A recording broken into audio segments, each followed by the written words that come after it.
Assalamualaikum warahmatullahi wabarakatuh. Halo teman-teman semua, saya Dr. Mujiyati Munawaroh SEMSI yang akan mendampingi kalian untuk bersama-sama belajar di perkuliahan manajemen operasi dan teknologi. Kali ini kita akan belajar materi operasi ramping atau lean operation.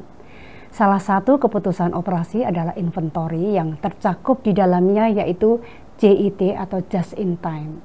Just in time pada dasarnya menjalankan operasi dalam perusahaan dengan meniadakan pemborosan yang juga dikenal dengan lean operation. Marilah kita ikuti penjelasan berikut ini. Selamat menyaksikan. Definisi, apakah lean operation atau operasi ramping ya? Definisi dari operasi ramping itu pada dasarnya adalah menghilangkan pemborosan melalui peningkatan berkelanjutan dan fokus pada apa yang diinginkan oleh pelanggan. Just in time itu merupakan pemecahan masalah yang berkelanjutan melalui fokus pada kecepatan aliran dari unit dalam proses dan pengurangan persediaan. Sehingga dalam konsep just in time ini kita mengenal bahwa perusahaan itu bisa menciptakan kinerja yang baik, lebih baik ya, dengan cara mengurangi pemborosan. Nah, konsep just in time ini diadopsi dari Toyota Production System atau TPS ya, yang berfokus pada peningkatan berkelanjutan, menghormati orang, dan praktik kerja secara standar. Yaitu pada awalnya konsep just in time ini memang dilakukan atau diterapkan pada perusahaan manufaktur saja. Dalam perkembangannya nanti konsep just in time ini akan juga diterapkan pada berbagai perusahaan, baik perusahaan manufaktur maupun perusahaan jasa, misalnya rumah sakit, perguruan tinggi, itu sebagai bagian dari perusahaan jasa yang bisa menerapkan konsep just in time. Nih, dalam operasi perusahaan ada 3 masalah mendasar ya, untuk peningkatan operasi. Yang pertama tadi berkaitan dengan konsep just in time atau menggunakan lean operation, operasi ramping. Kita perlu menghilangkan pemborosan. Karena pemborosan dalam konsep just in time, dalam konsep lean operation ini dikenal sebagai limbah. Jadi limbah itu sesuatu yang harus dibuang karena dia adalah tidak menambah nilai bagi perusahaan maupun bagi customer. Nah, yang kedua adalah menghilangkan variabilitas. Jadi variabilitas itu hasil yang bervariasi. Dari mana kita bisa menemukan atau penyebab dari variabilitas itu terjadi? Yang pertama dari proses yang buruk. Misalnya karyawan dan pemasok yang memproduksi produk yang tidak sesuai. Misalnya kalau pemasok itu mengirimkan barang tidak sesuai dengan spesifikasi, tidak sesuai dengan jumlah yang dibutuhkan, atau mungkin terlambat di dalam mengirimkan suatu produk yang kita pesan atau dipesan oleh perusahaan, itu adalah variabilitas, jadi tidak pasti, bervariasi. Kemudian juga dari pemeliharaan fasilitas dari proses yang tidak memadai. Jadi kalau misalnya mesin-mesinnya rusak karena tidak dipelihara dengan baik, maka itu akan menimbulkan variabilitas dalam proses produksi. Bisa jadi karena mesin harus berhenti, maka proses produksi menjadi tidak lancar, hasilnya bervariasi, ada yang kualitasnya baik, ada yang kualitasnya buruk. Nah, itu semua harus dihilangkan di dalam konsep lean operation ini. Kemudian juga permintaan pelanggan yang tidak diketahui secara pasti atau sering berubah-ubah. Nah, pada dasarnya memang seringkali kita tidak bisa ya memprediksi berapakah jumlah permintaan pelanggan. Bisa naik, bisa turun, bahkan ada pada saatnya konsumen itu memesan dalam jumlah yang cukup besar yang kemungkinan perusahaan itu juga tidak mempersiapkan persediaan yang cukup. Atau mungkin kita sudah memiliki persediaan yang banyak, tetapi ternyata permintaan konsumen tidak seperti yang diprediksikan. Nah, itu semua kita sebut sebagai variabilitas. Kemudian juga gambar, spesifikasi dari tagihan bahan yang tidak lengkap ya, kemudian juga tidak akurat, itu juga merupakan variabilitas. Jadi kalau perusahaan melakukan kesalahan dalam hal spesifikasi dan seterusnya, maka akan menghasilkan proses maupun hasil yang bervariasi, yang itu tidak memenuhi standar bagi perusahaan. Kemudian di dalam hal ini perlu meningkatkan hasil, yaitu dengan cara pull system.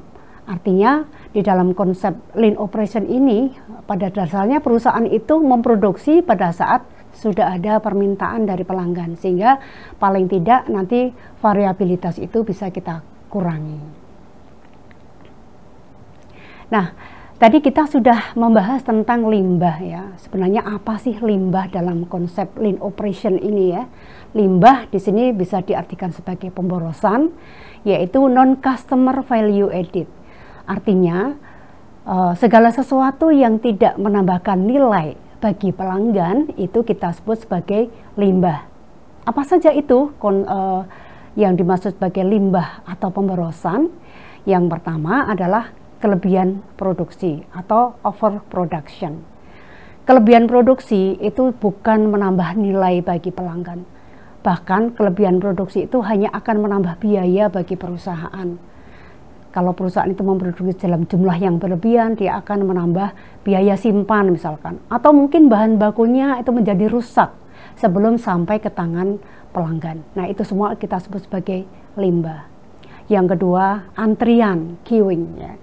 Jadi kalau antri yang panjang itu tidak akan menambah value bagi pelanggan. Misalnya kalau kita atau konsumen itu di restoran cepat saji ya, maka antrian antara pengunjung yang datang untuk makan di tempat dengan pengunjung yang memesan produk untuk dibawa pulang dalam satu antrian, tentunya itu sangat sesuatu yang membosankan dan mungkin juga tidak menambah nilai bagi pelanggan ya, karena harus antri yang panjang bersama-sama dengan antrian antara yang makan di tempat dengan yang antri untuk dibawa pulang. Maka itu kita sebut sebagai limbah atau pemborosan.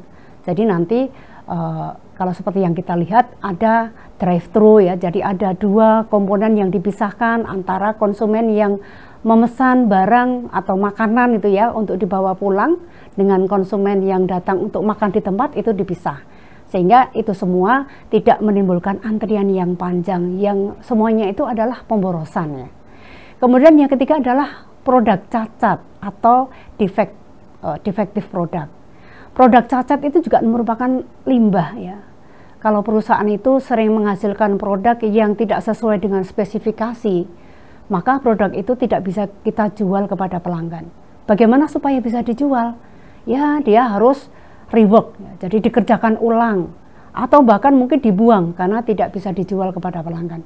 Nah, baik dikerjakan ulang, baik dibuang, itu tentunya tidak akan menambah nilai bagi pelanggan, bagi perusahaan ya, maupun bagi pelanggan, sehingga itu perlu kita hilangkan bagian dari suatu pemborosan. Yang ketiga juga 1, 2, 3, 4 ya. Keempat adalah transportasi. Jadi transportasi itu akan memakan biaya yang tinggi juga, maka perusahaan perlu mengatur nanti supaya tidak terjadi pemborosan, mendekatkan suplai bahan baku ke proses produksi misalkan, sehingga tidak membutuhkan transportasi yang begitu banyak memakan biaya, karena penambahan biaya transportasi itu sama sekali tidak menambah nilai bagi pelanggan. Kemudian juga persediaan berlebihan. Nah ini, jadi kalau tadi produksi yang berlebihan, sekarang persediaan yang berlebihan. Nah, kalau perusahaan itu memiliki persediaan yang terlalu banyak, sama dengan produksi yang berlebihan tadi ya, artinya ya kita harus menyediakan gudang yang lebih banyak, lebih besar untuk bisa menampung persediaan yang lebih besar. Mungkin kita harus bayar sewa gudang, harus membayar gaji karyawan penjaga gudang, belum lagi kalau bahan yang kita simpan itu hilang. Nah, itu semua adalah pemborosan yang tidak menambah nilai. Kemudian juga pergerakan atau movement, itu juga merupakan bagian dari pemborosan. Maka kembali ke contoh yang restoran cepat saji tadi, kalau kita saksikan pada saat kita membeli makanan di sana, kita akan melihat bahwa penataan dari fasilitas operasi itu mereka tidak berjauhan. Misalnya karyawan yang mempersiapkan pesanan makanan bagi pelanggan, dia hanya cukup 1 langkah ke belakang mungkin mengambil ayamnya, atau mungkin satu langkah ke kiri untuk mengambil es krim, satu langkah ke kanan untuk menyiapkan minuman, misalnya seperti itu. Karena pergerakan yang tidak terlalu banyak itu semuanya adalah bagian dari pemborosan. Kemudian di dalam lean and just in time ini kita mengenal ada beberapa hal yang perlu kita perhatikan. Yang pertama adalah supplier partnership. Artinya ketika kita menjalankan konsep just in time, itu perusahaan tidak bisa berdiri sendiri. Mereka tergantung pada supplier salah satunya. Maka perusahaan perlu menjalin hubungan baik dengan pemasok ya, dengan menciptakan supplier partnership.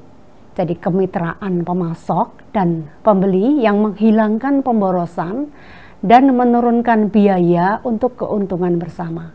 Jadi perusahaan maupun supplier itu sama-sama memahami bahwa mereka itu masing-masing membutuhkan keuntungan, membutuhkan hubungan jangka panjang, kemitraan yang lebih baik, saling menjaga, karena proses operasi dalam perusahaan itu tidak hanya dilakukan satu kali saja, tetapi seterusnya. Maka dengan kepercayaan dengan supplier, dengan pemasok, maka pemasok akan mengirimkan barang tepat waktu, kemudian juga spesifikasi kualitasnya juga sesuai dengan yang dibutuhkan oleh perusahaan ya. Itu semua mendukung konsep just in time. Kemudian yang kedua adalah lean layout. Jadi layout itu adalah penataan fasilitas operasi dalam perusahaan.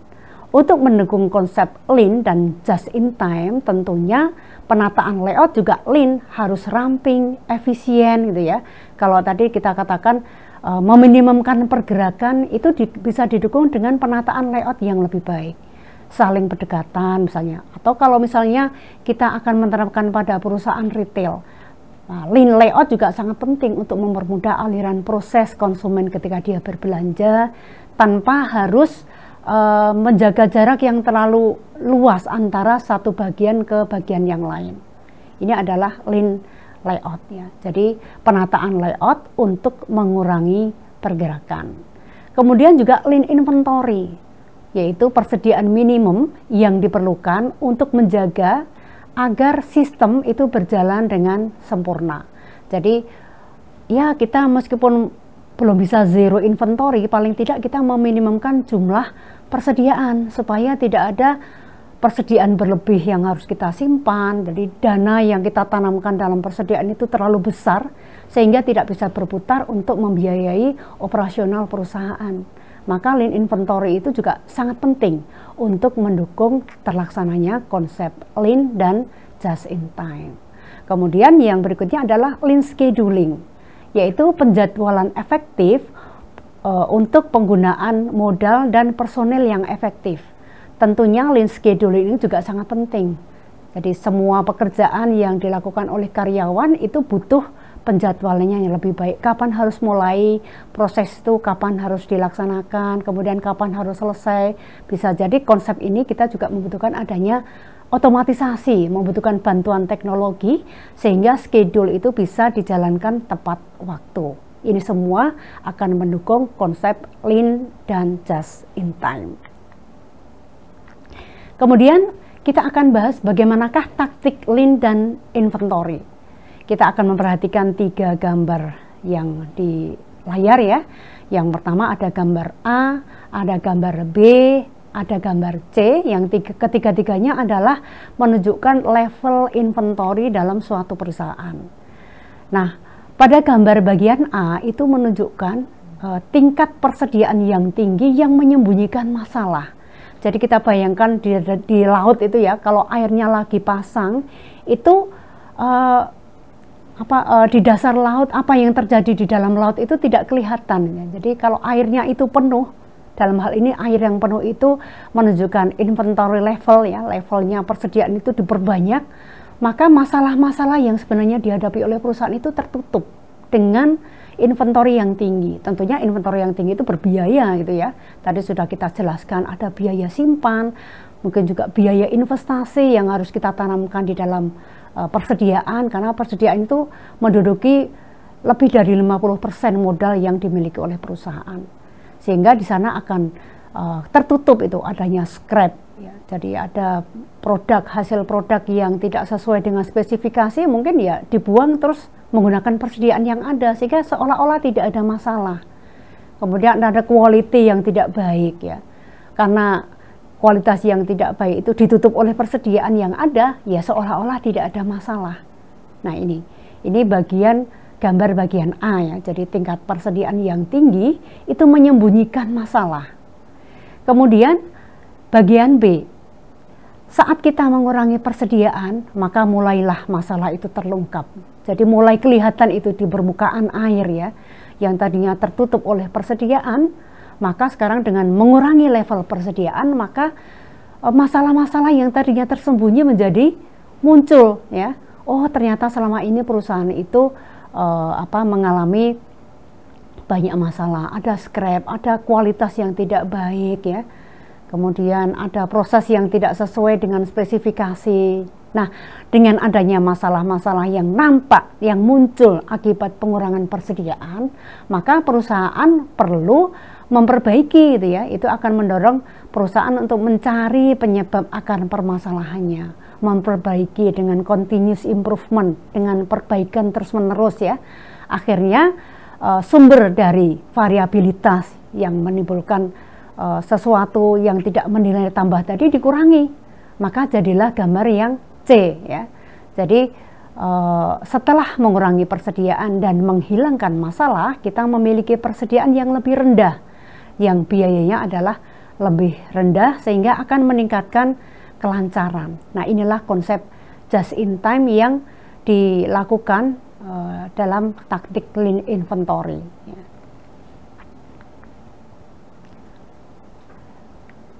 Baik, adik-adik sekalian, ya, kali ini kita telah belajar bersama-sama mengenai operasi ramping atau lean operation.